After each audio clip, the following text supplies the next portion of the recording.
I've never seen you play this well. Neither have I, to be quite honest.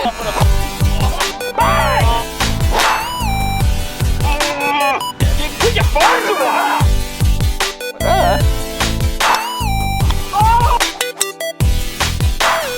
We're back. We are back, and this is a very special episode because we are currently in St. Andrews. So I've got Chopper obviously to my left, and I've got Gravy to the right-hand side of me. This episode, I feel like, is just going to be about our experience playing the old course. Yeah? Yeah. Everyone happy with that? Yeah. We are at St. Andrews. We played the old course yesterday. This has honestly been one of the most incredible experiences of our lives. We've been in the UK now for just over a week. We've played some incredible courses. I don't feel like we should talk about everything leading up to the old course. I reckon we just talk about our whole experience of St. Andrews so far. How's that sound, boys? Sounds very good, mate. Chopper? Yeah, it's a bit of a blur, but it was, that's the greatest golf day of my life. Yep. I couldn't agree more. There is one that almost rivals it, but won't. The kid's been born. No, that weirdly wasn't even in the top three. Like, obviously a special day. Yeah. You know, like at Wallasey with Rich Shields, Guy, Benny, Ed, you know, their whole team, that was a very cool experience. Wallasey and it's a pretty special thing for us. Wallasey is the golf course where Dr. Frank, was it? Stableford. Yeah, invented. Was his surname Stableford? Correct. That's why we called it. Oh, all right, mate. Don't rip your head off. Yeah. So that's where Stableford was invented. I feel like that was a pretty special day. But I guess we better thank our best friends at Golfbox. They've been fantastic this whole time. Who else are we going to thank, Chopper? We're not built from the ground up, thanks to Grounded. Not today. They didn't build St. Andrews. But we are over here searching for the G spot. We are. Hamish, who's Hamish? Hammer asked me to search for it whilst we're over here. I ain't found it yet. We've been to a heap of pubs. It's not there. It's not in. Can confirm it's not in the pub. Not in the Dunvegan. Great. Who else are we here thanks to, mate? Oh, I don't know. Stu. Oh, yeah. No, we even prepared that. Yeah, absolutely. We've been incredibly fortunate. We have a host here, Stu, who is a member, is a linked member, who's explaining the whole, It's a bit thing. It is pretty confusing, the whole thing, yeah. But yeah, so there's multiple clubs, if you like, that can play on the old course and the new course and the other courses that come under the St. Andrews umbrella. So he's a member of the new course, and as a result, then has been able to pull some strings. But most importantly, where we're staying. Yeah. So we're sat here in St. Andrews. We literally just walked from town. I think it might be the oldest pub in town, was it? Yeah, 1538 or something like that. Had a cheeky pint of Guinness. The Guinness pours well there. Can confirm it's better than back home. The Guinness at Kwinana Golf Club does pour pretty well. I'll back that in. If it wasn't for Stu, honestly, none of this would have come about. So, thanks to our best friend Stu. Well, Stu has been to the Open for the last 30 years. He was telling me about. He was there when Sevi won. He has seen some amazing things and has some pretty cool stories. And around his house, he's got pictures of all the places he's played, memorabilia.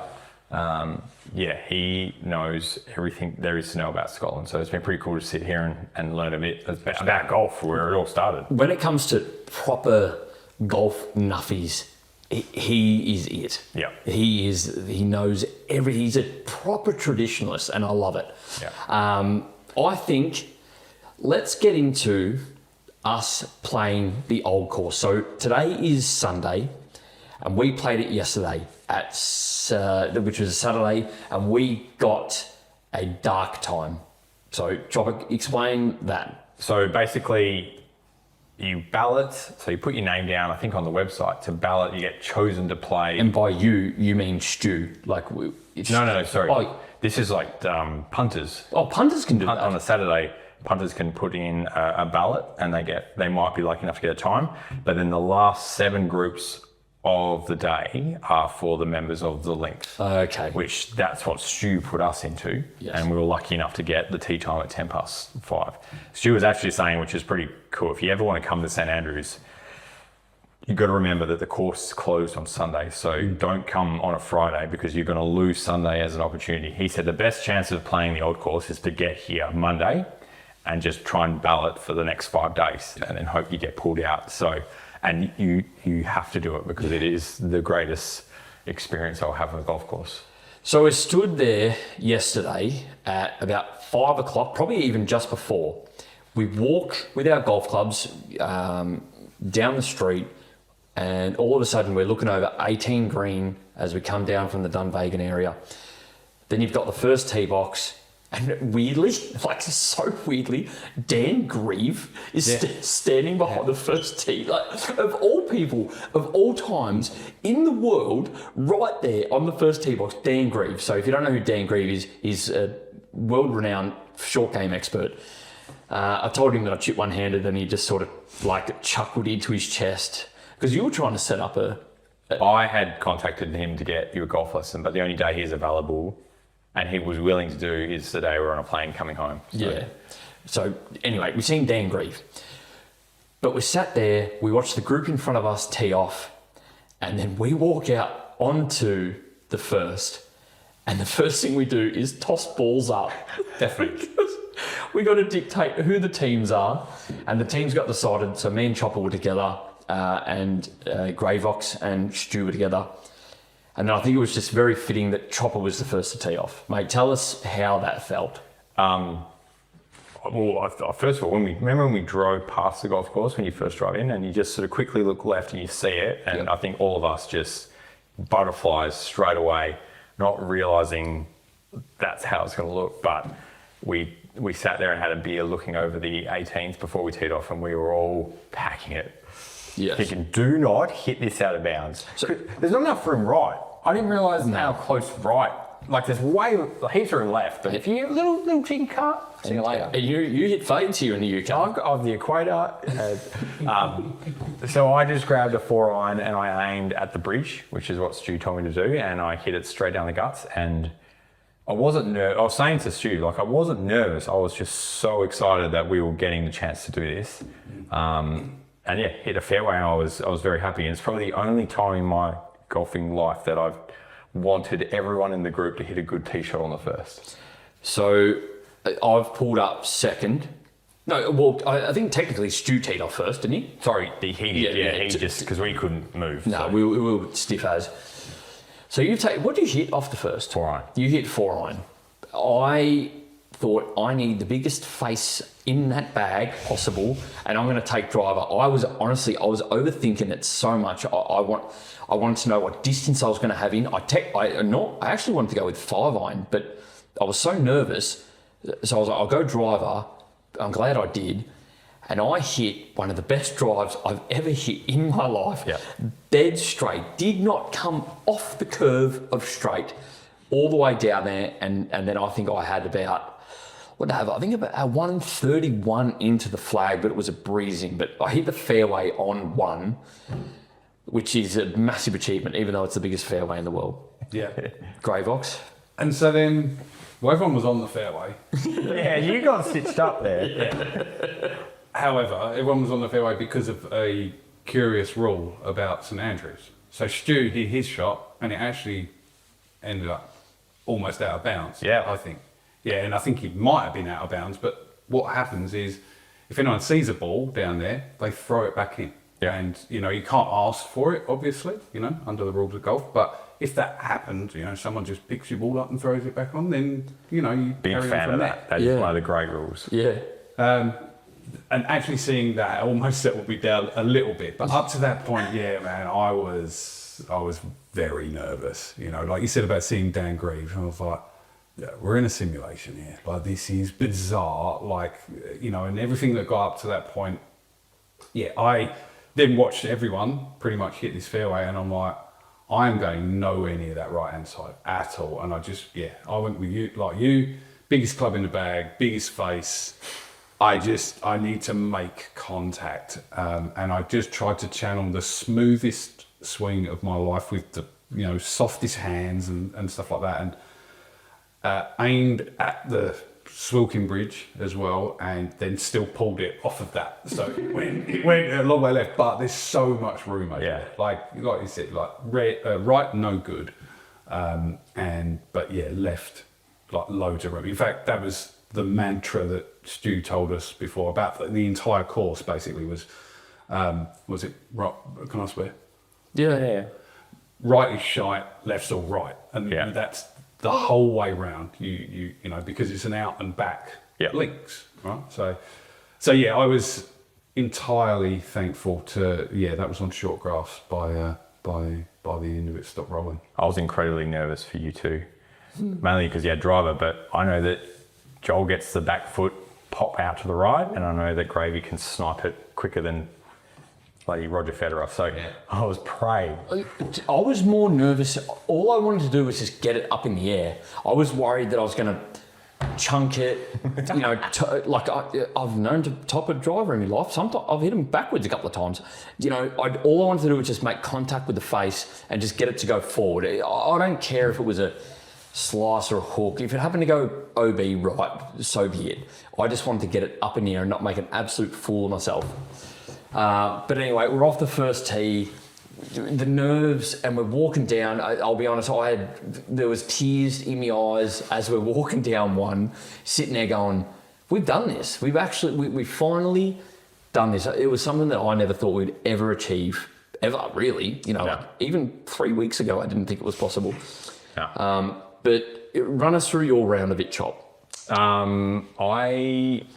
That sort of golf course for me is spot on because I can just hit my 2-iron all day. So did you hit driver? You did. I did. I hit driver a fair bit, but there was so many holes where it's sort of one of it's so dry in Scotland that if you landed at 210 metres, you could probably roll another 60 or 70 metres. And I was lucky enough that the whole round I never hit a bunker, whereas Joel did. And once you hit a bunker, you can't get out, or you go outside with it. So now you're working your butt off to make a bogey. So I think the idea with St Andrews is not hard as long as you don't go to bunker. And then if you go in a bunker, you're going to rack up a massive score. It's so typical what they say. So I hit some great shots and I found the bunkers. And it's like, well, you know what? It's not. I got punished for a great shot.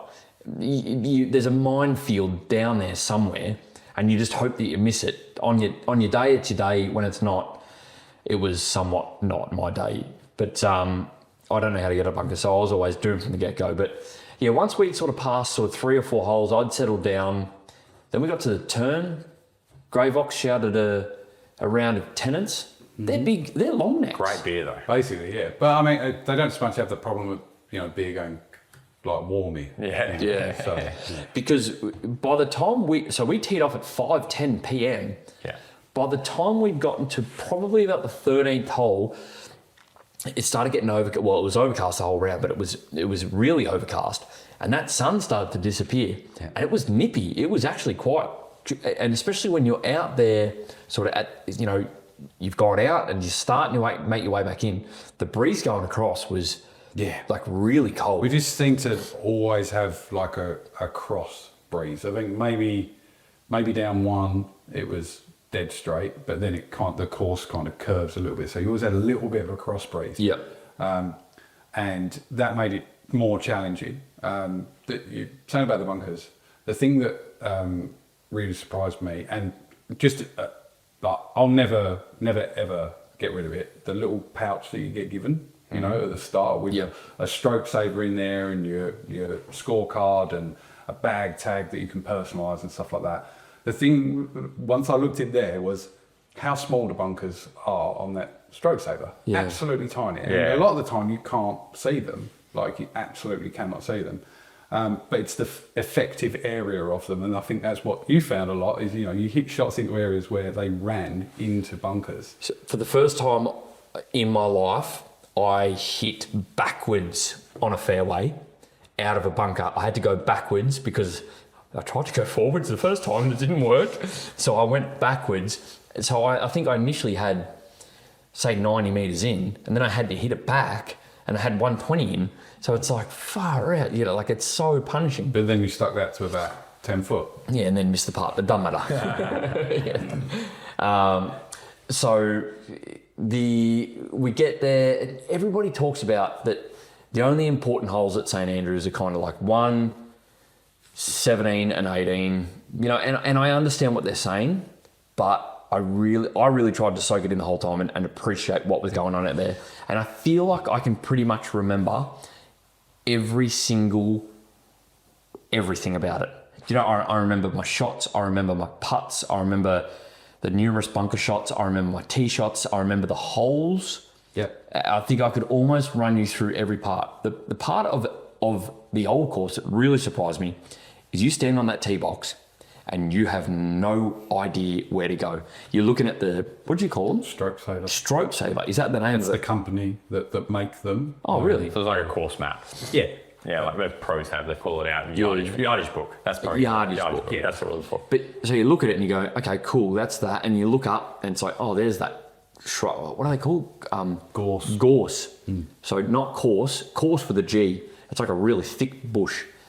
And you just aim at that and go, oh, hopefully I just faded off that or something. Yeah, it's done a good job. It had like an illustration right at the bottom as well, as if like what you see. Yes. You know, so that was quite handy. But that was only half the battle, because it was just so talked about that wind, right? You know, I remember standing over the first fairway shot that I had, which fortunately was on the first.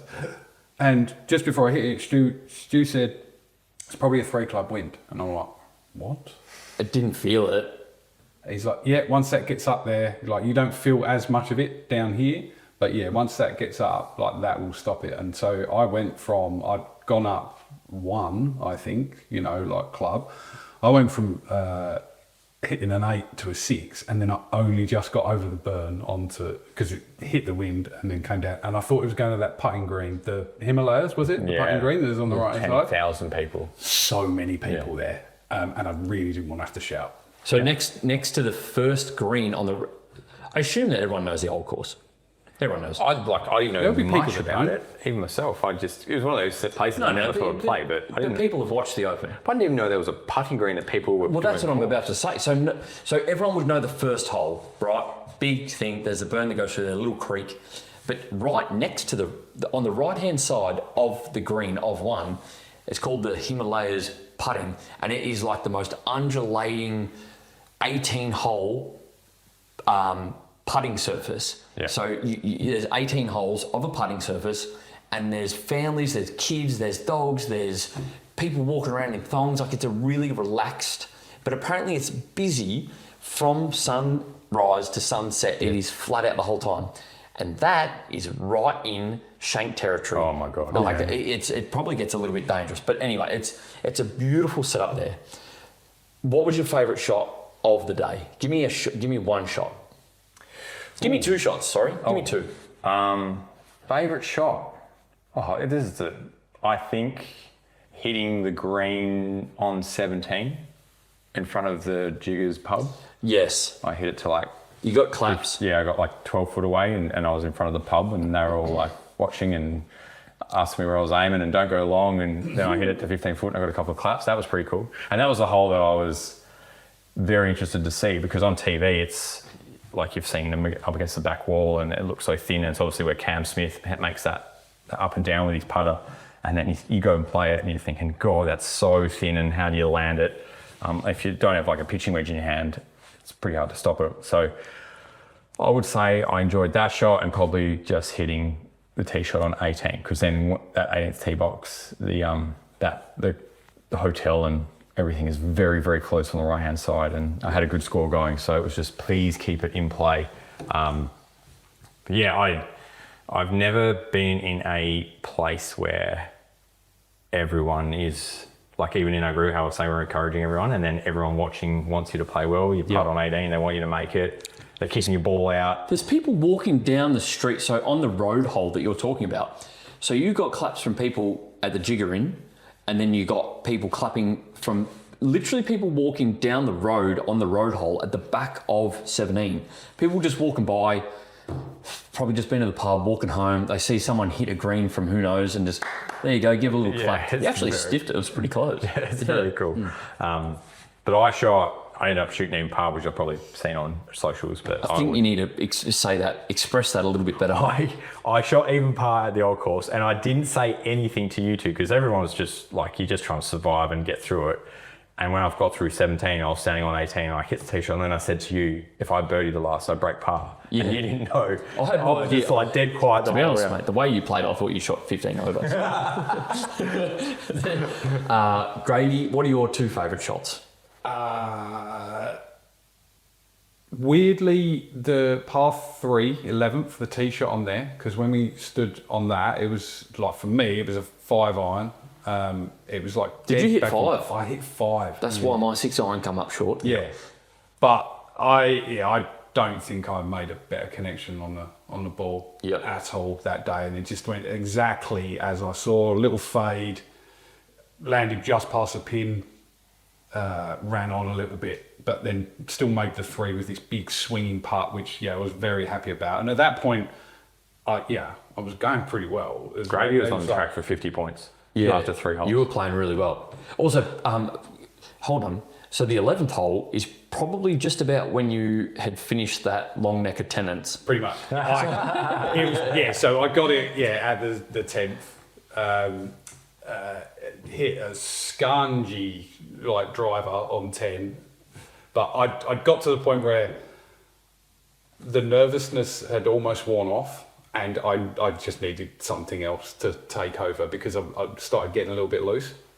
But the other shot, I'm going to be cheeky. I'm going to have 2 more because I had Cam Smith's putt. Oh, that's right. too, Yes, on the 17th, the road hole. Yeah. I was there. I was standing there. I was looking at the bunker that just looked like it could actually suck the ball in even while it was on the ground. And the first thought I had is, I reckon I can chip that. And then I just heard everyone say, well, it's a putt. It's a putt. It's a putt. You've got to putt it, and then eventually I settled on, but even look, I was like, I can pop that up. Yeah, there's a road, pathway and a wall over there, and that's out of bounds, but I reckon I can stop this, We haven't stopped anything all day. No. And then I finally settled on the fact that if Cam Smith, with some of the best short game in the entire world, if he elects to putt that, I should probably putt that, and then just don't putt it into the bunker. Yeah. Did that one, and then even though it went a little left, my drive on 18, because again I won't forget it. It was a little bit of a pull. It wasn't by any means my best shot, but I was so happy to, have that out there. At that point, kind of the emotion and the nervousness was just completely gone at that point, and I was just full on enjoying it. And that was a fitting end. I'm going to get cheeky as well. I think my favourite 3 shots. Can I pick them? I already know. You already know. You saying, but I already know. You do already know. It's got to be the first tee shot. Hitting the fairway on 1, what a magical moment, honestly. So did that, had driver, dead straight. Second shot would be drive on 18. I was never going right because the hotels are there, and I've hit it as hard as I could, and I've driven it to the front of the green, left-hand side, but to the front of the green, which you reckon is about what? About a 290 drive? About 290, yeah. So I've hit about a... Is that it? I was on here, but I just had to say that. I've hit about a 290 metre drive to the front of the green, left-hand side. I've then putted through the Valley of Sin from about probably 15-ish metres off the green, through the Valley of Sin, put it to about 5 foot under the pin, and then I dropped the putt for birdie on 18. Honestly, just the most, and we filmed it. We got it on the Osmo. Yeah.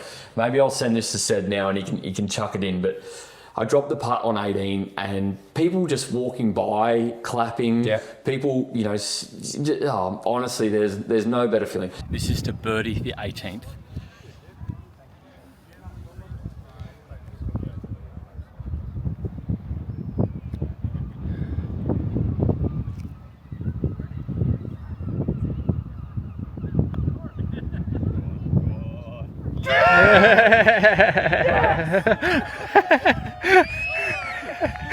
Yes! Yes! Thank you. Thank you. Oh, mate. Well done. Yes. Of all the shots, probably 18 putting in is my favourite. Then the drive on 1, probably, and then drive on 18. So they're my 3 favourite shots. But what an incredible time. We are haggard. Yes. We are absolutely run down. This trip has been gigantic because we started in London a week ago and we've basically slowly driven our way upwards to Scotland, meeting some pretty incredible people along the way, all other YouTubers. And Just quickly rattle off the videos that we've done. So started at Hampton Court Palace. No, we didn't start there. Ingraborn. No, sorry, Ingraborn against Golf Supply guys, 2 young blokes with a YouTube channel in the UK. Me and Joel took them on. Golf Supply. Good as. Great blokes. Rattled us with their banter. The English are very good at the band. We had handicaps. We were off about 24. We're at 24 If I may, I've never seen you consecutively be so rattled by literally everyone. Him as well. No, me, Joel. I was fine. Oh, were you? I was fine. Well, how come you're playing like shit, mate? I didn't play like shit. I was just chipping out from where you put me. Well, the other thing, and yeah, the other thing is that you didn't play badly in those videos. You just got. Oh, everyone we played against. Just consecutively, anyone that we've come up against has had really strong banter and has been able to get, kind of the mental edge in a lot of the videos. Yeah. But you did mention, so we were at a place called Hampton Court Palace. So it's where the king keeps his deer. So I think the story goes back in, was it King Henry the Eighth? So he had this big palace. It was like big hunting ground. It was almost like squared off where deer would run around. He'd go out and he'd shoot a deer and, I don't know. Eat it. Yeah, I don't know what. Probably, yeah. But I actually sent this video. This video won't get replayed by Seb, but I sent a video to Hammer because when we go on these trips, one of my favourite things to do is send Hammer a scenic piss, right? You know what? We're just boys, mate. We're just having fun. And probably one of the coolest scenic pisses I've had recently was at Hampton Palace pissing, and then just pan the camera up, and there's the king's deer. Right there, right? Yep. It's fantastic. You know what? I enjoyed that. It was just Marking your territory. exactly right. Pissing on the food of the king's deer. Right. I don't care. A funny thing. So, because we're not from England, so if the Queen was in play, it's the Queen's deer. Yeah. Yeah, they belong to the crown. Yeah. So anyway, king's deer. I pissed in front of them, and had the scene too. Yeah.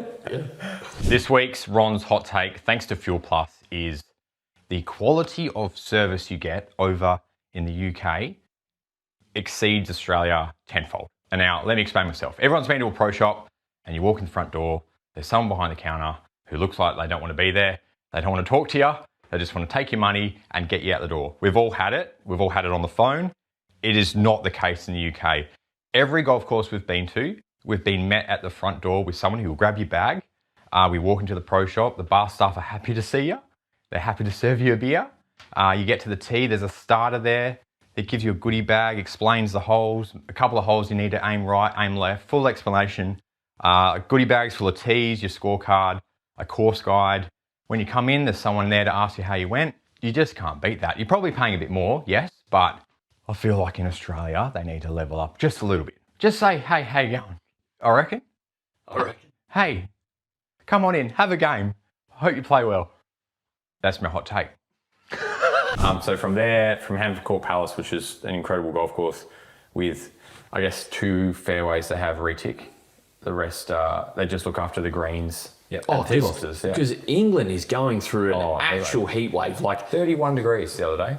Yeah, I know. You know what? We joke around about like it doesn't get hot in Joel England. got heat stroke. No, You got heat stroke, no, Joel? I didn't. I've been trying to tell you heard it this, here mate. first. Joel and the Australian big band got heat stroke in the UK. I've been trying to tell anyone that listen. I've got photos of him lying down in the car after a game of golf. 30 degrees in London is like 40 degrees in Perth. It wasn't heat stroke, mate. It was something in the food. The food in England is shithouse, right? I said it. That we can agree on. Yeah.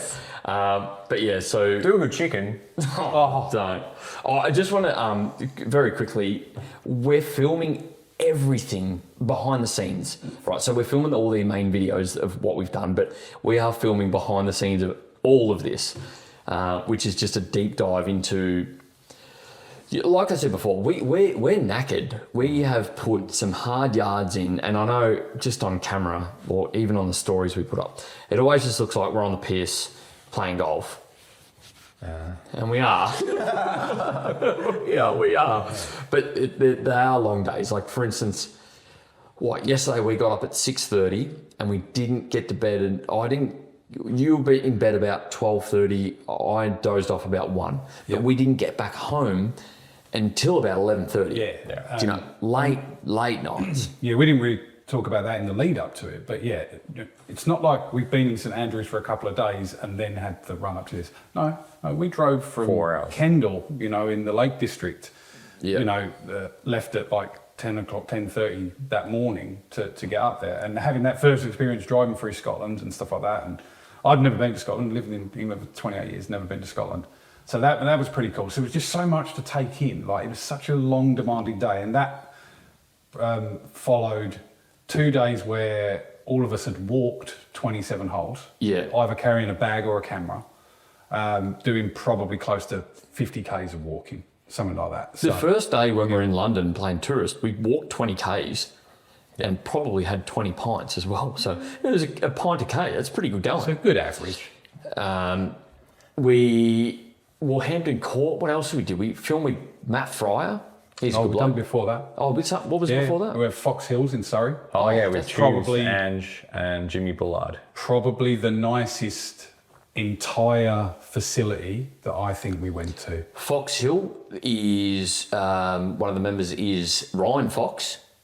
Who else was there? Radar, That's right. Hull. Charlie Hull. Charlie Holt. Yeah, there's a bunch of members that are there. European Tour player Justin Harding walked past while we were there. Yeah, slapped Bullard on the arse and said, "There you go, mate." Yeah. I think one of my favourite days was probably the day we spent with Rick, Guy, like Rick and his team. So obviously there's Rick, Guy was there. First time we met Guy. Yeah. He's such a good bloke, honestly, he really is. It was awesome to meet Guy. And then we caught up with all of the crew. There's Benny, there's Leo, Ed, Jamie as well. Just honestly, the whole team from the Rick Shields Media Company are just the coolest people. Like, we just got to sit there. Wait, Fridge was there as well, sorry. The fridge. The Fridge. We got there. What did we do? We filmed 9 holes on your... Started with our channel. Yeah. The Ashes series. And then so the Ashes series. But then we just sat up there having a few pints of Guinness. Rick's still off the piss, for everyone asking.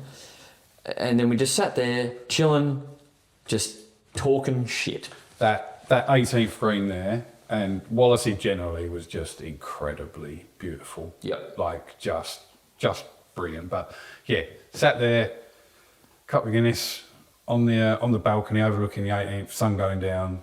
I don't think I'll ever forget that. Wallasey Golf Club, honestly, that place, for me, it has to, like, if you ask me what my favourite golf course is, it's like Jacks Point and Wallasey. And then Quinal. And Medina Valley Country Club. Yeah. Top 3. I think the UK get a bit stitched up with how they get rated as golf courses because they're right next to Scotland and Ireland. Yeah. So that's the focus. But I was so surprised at every place we went to, from Hampton Court to the Mere to Fox Hill. Like, they look so different. Like, Fox Hill had pine trees. Like, I didn't expect that. And then the Mere was amazing with lakes everywhere. Then you got Hampton Court, which is burnt and deer with piss on them. It was just crazy. I didn't piss on him. Yeah, you I'm grabbed near him. Yeah. Close to him. But yeah, I In think the vicinity of.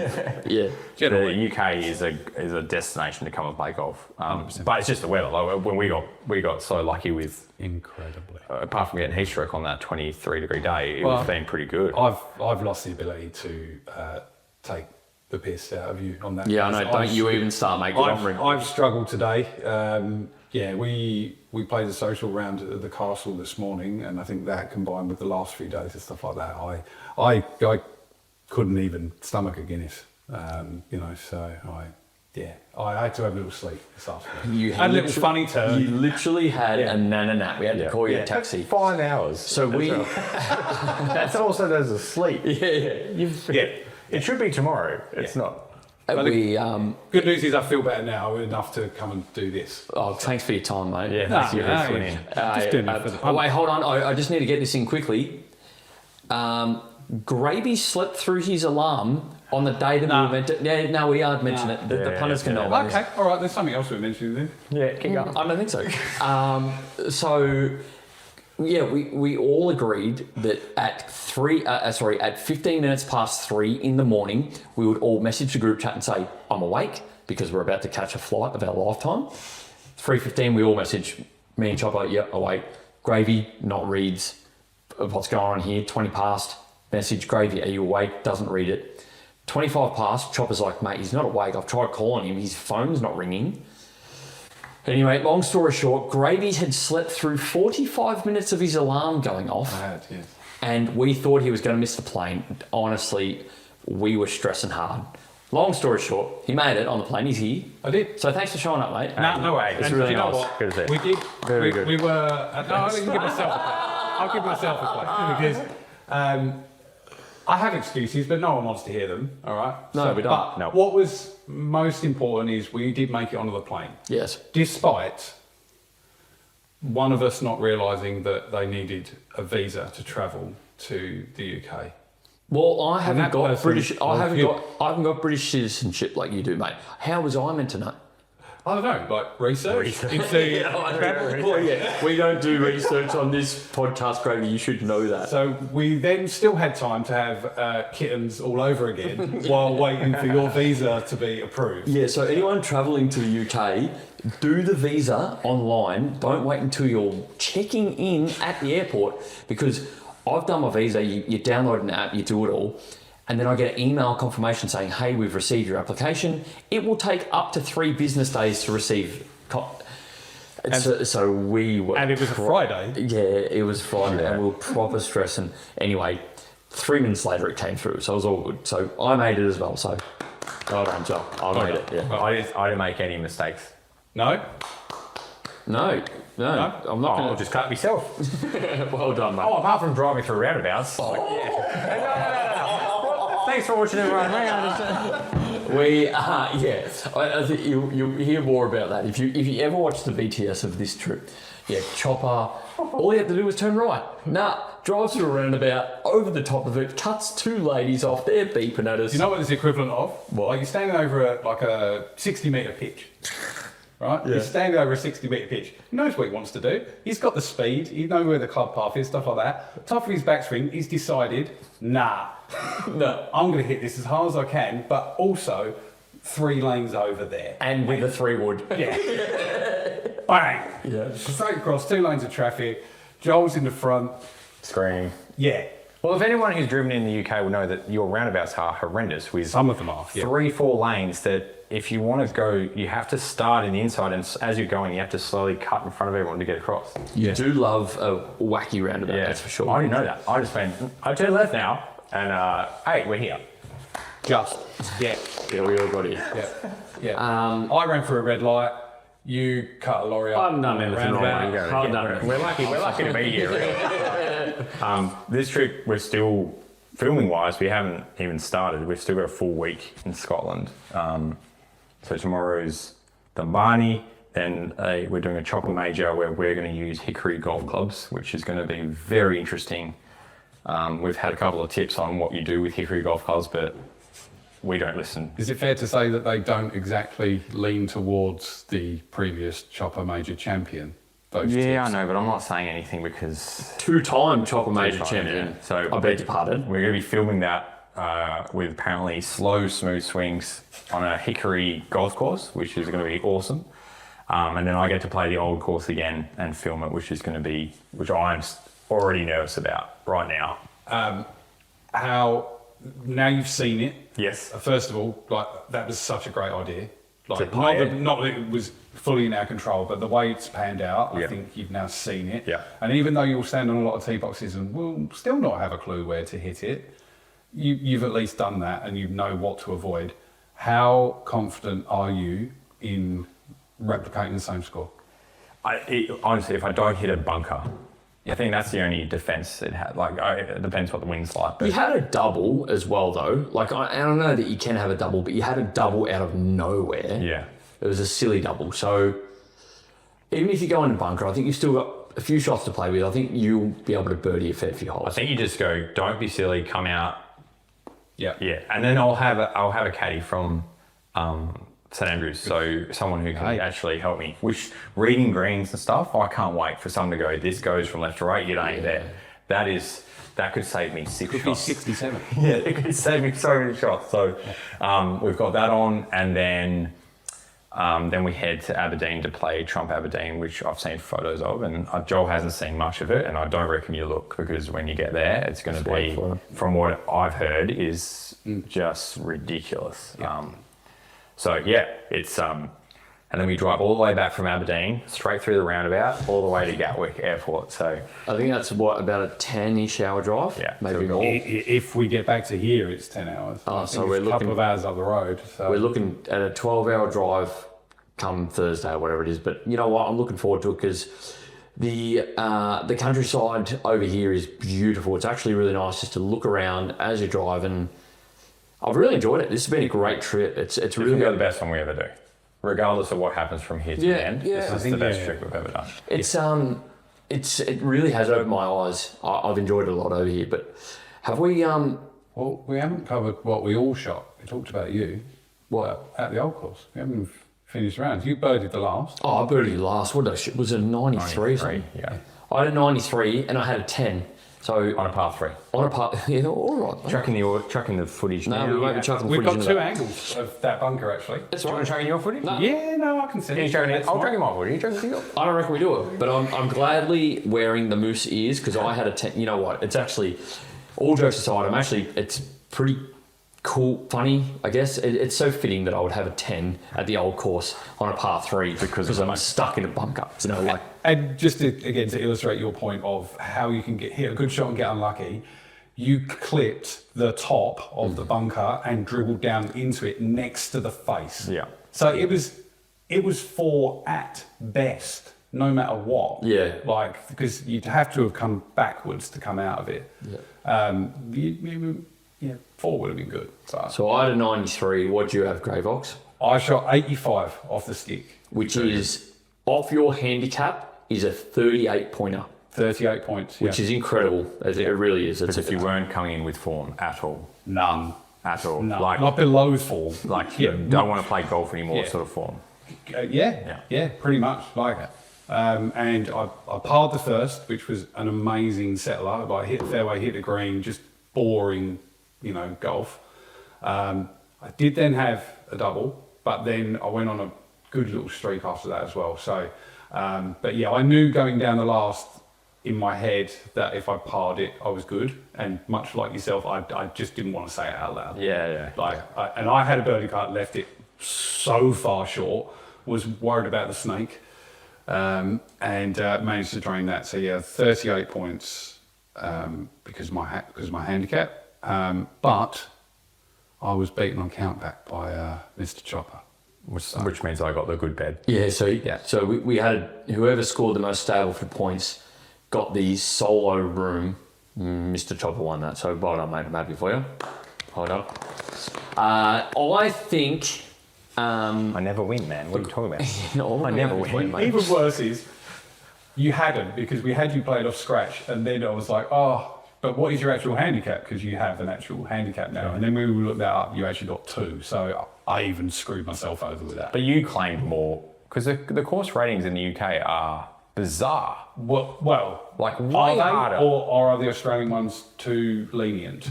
Well, okay. Based on what Joel talks about with his golf and how you were talking about how when you're off an 8, but that's you on the great day or whatever. Yes.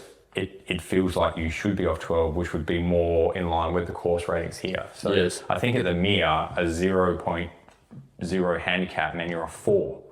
Like, that's how hard they rate their golf courses. So And I don't think that was too difficult I know. of a course. I think that was probably the poorest of all the ratings. Yeah, so I don't know how they do their ratings, but it sounds like we could do it a little bit better. When they rate courses, have you ever seen them do it?